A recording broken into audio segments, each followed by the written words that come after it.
হিন্দুদের রক্ষার প্রতিশ্রুতি নাকি ঘোর প্রতারণা? যারা এতদিন হিন্দুদের রক্ষার বুলি আওড়ে এলো, আজ তাদের চক্রান্তেই বিপদে মতুয়ারা।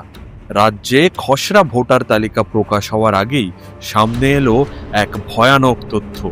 বিজেপি নেতারা এতদিন বলেছেন এসআইআর এ নাকি অনুপ্রবেশকারীদের নাম বাদ যাবে, অথচ নির্বাচন কমিশন সূত্রে খবর আনম্যাপড ভোটারের সংখ্যা সব থেকে বেশি খোদ মতুয়াগড়েই।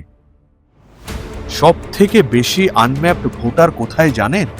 গাইঘাটায় 14.5%, যা কিনা খোদ শান্তনু ঠাকুরের নিজের এলাকা। হাবড়া 13.6%, বাগদা 12.7%, বনগাঁ উত্তর 11.3%। এগুলো সবই মতুয়া অধ্যুষিত এলাকা। তাহলে হিসেবটা কি দাঁড়ালো? যাদের ভোট নিয়ে বিজেপি ক্ষমতায় আসার স্বপ্ন দেখছে, এসআইআর ষড়যন্ত্রে সেই মতুয়াদের নাগরিকত্বই প্রশ্নের মুখে।